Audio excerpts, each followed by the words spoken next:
लोक आस्था के महापर्व छठ को हिंदुओं का प्रमुख त्योहार माना जाता है। यह मुख्यतः बिहार, पूर्वी उत्तर प्रदेश और झारखंड में मनाया जाता है। लेकिन इस पर्व से जुड़ी आस्था और महत्व के कारण अब देश से लेकर विदेशों में भारतीय मूल के लोग इस पर्व को मानते हैं। हिंदू कैलेंडर के अनुसार छठ महापूर्ण कृतिक शुक्ल पक्ष को मनाया जाता है। इसकी शुरुआत नया खाई से होती है, जो कि पूरे 4 दिनों तक चलती रहती है।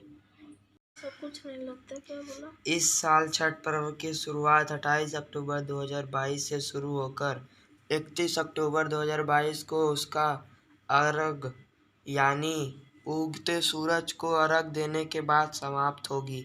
छठ पर्व सूर्य देव और प्रकृति के जुड़ा पर्व हो, जो कि वैदिक काल से मनाया जा रहा है। आचार्य गुरमीत सिंह जी के अनुसार महाभारत और रामायण में भी छठ पर्व का वर्णन मिलता है। कहा जाता है कि पांडव जब सारा राजपाट जुए में हार गए थे, तब द्रौपदी ने 4 दिनों तक इस व्रत को किया था। कुछ कथाओं के अनुसार माता सीता ने छठ पर्व को संपन्न किया था। पुराणों में छठ पर्व की शुरुआत है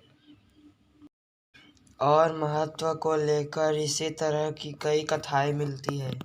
लेकिन राजा प्रियव्रत से जुड़ी छठ पर्व की कथा सबसे ज़्यादा प्रचलित है। कहा जाता है कि इस कथा को जानने के बाद ही आप छठ व्रत के महत्व को भी भली भांति समझ पाएंगे। छठ पर्व की पौराणिक कथा के अनुसार राजा प्रियव्रत के और उनकी पत्नी की कोई संतान नहीं थी। इसे लेकर राजा और उसकी पत्नी दोनों हमेशा दुखी रहते थे। संतान प्राप्ति की इच्छा से राजा और उसकी पत्नी महिष कश्यप के पास पहुँचे। महिष कश्यप ने यज्ञ कराया और इसके फलस्वरूप प्रियव्रत की पत्नी गर्भवती हो गई।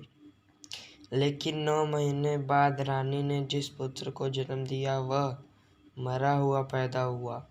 यह देख प्रियव्रत और रानी अत्यंत दुखी हो गए।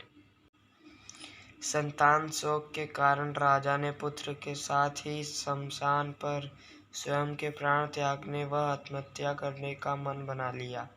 जैसे ही राजा ने स्वयं के प्राण त्यागने की कोशिश की, वहां एक देवी प्रकट हुई, जो कि मानस पुत्री देवसेना थी।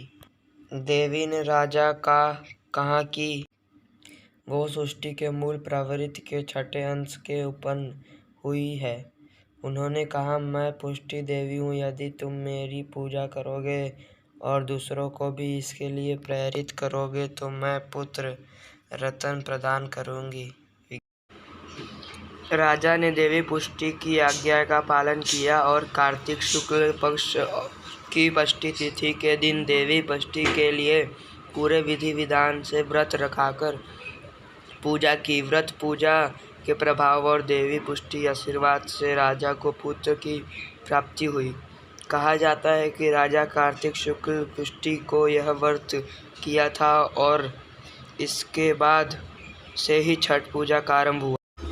तो दोस्तों, इस तरह हुआ छठ पूजा का आरंभ।